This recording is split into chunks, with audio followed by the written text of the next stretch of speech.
Well, it seems as though a lot of people are having the same problem. It's on YouTube, all over the forums, but I was even talking about it last night in my latest video about the convergence.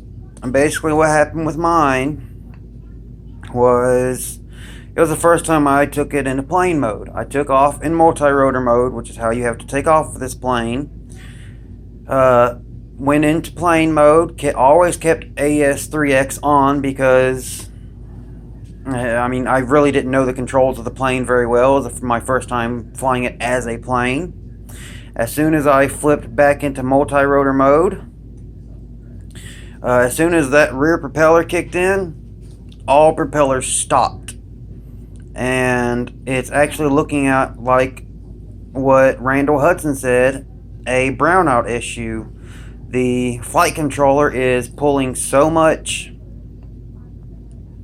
current that the voltage drops so low, and I was even running with my low voltage protector, but it didn't go. It was decently far away, but it didn't go off. That's why I don't know what is causing this, but you can see my wing is broke right there. This has come unglued right here. My entire nose portion is sitting over here in pieces. And I am using a DX7S with a, I'm not going to take it off, but with a AR610 receiver with serial connections. I've contacted Horizon Hobby, and if I can get it warrantied, I would like to have another one, but I will be a lot more careful with it and probably not even fly it in airplane mode. As soon as I got it, I changed out my connector from EC3 to XT60, and I did a professional soldering job, as I always solder my own connectors, and I never had a problem, except this time when I went from regular plane mode to multirotor mode so I could land. And as soon as I went into multirotor mode, as soon as that rear motor kicked on, all propellers stopped. And like Travis Hudson said, Randall Hudson, it's looking like it's a brownout issue because everything just stopped. I don't know if it's I honestly don't know if it's a brownout issue or if it's just something going on with the flight controller, but you can see over here, it even tried to, it went back into multirotor mode, and that's why that's bent, because that motor would actually be pointing straight up like that one, but the crash caused that link to bend like that, and if I was trying to bend it back, it would break.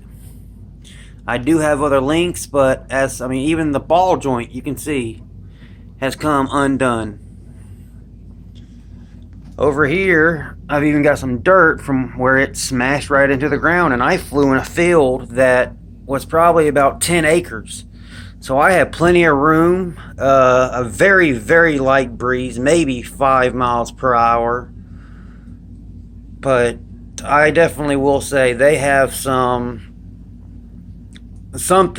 they're going to have to work out with the flight controller on these, because the flight controller alone is $125 for these, and it doesn't even give a motor surge when you're getting close to low voltage cutoff. And I was using a freshly charged, this is the battery I was using, a completely fine 2600 milliamp hour Admiral 30C battery, plenty of C rating, especially seeing these are only 30 amp ESCs all around, so that's 90 amps, and that's going to be pretty much at max, but something is causing these to just fall out of the sky, and I'm not the only person that's had it happen. I wish I got it on video. If I had it on video, I'd have even more evidence. But I told my fiance not to record because I wanted to get a little flight in before I actually did a recording, to actually get familiar with the controls. But as soon as, I will caution anyone with a Convergence, they have some bugs. It seems like with the X-Max from last year, they rushed to get this out, and now, I have no problem with them as long as they warranty it. I sent them proof of purchase. I got the receipt emailed from my local hobby store, as they didn't give me a receipt when I left, when I bought it, which, my fiance paid them. This was my Christmas present.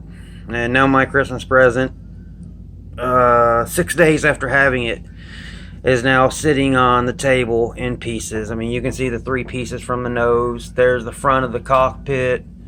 There's the cover, which is also broken. The nose completely broken off. It's completely shot. The only way this will work is if I get a new airframe. That's the only way this would work again, and definitely need something done to that flight controller to make sure it doesn't cause the propellers to just completely stop in mid-flight, because that's $250 just for the plane. And I was using a Spectrum DX7S, and that's practically a brand new transmitter. I have only used it in one other quadcopter, and a plane, and for a simulator. But that's totally unacceptable, just for a plane to just drop out of the sky. Like I said, I'm guessing the flight controller pulled too much current, the voltage dropped too far, and it possibly lost bind with the transmitter, causing it to just smash into the ground nose first. And that's what I have for a nose. It's all, you can see dirt where the FPV camera would go with the action cam. Yeah, pretty upsetting. $250 sitting in pieces 6 days after I got it.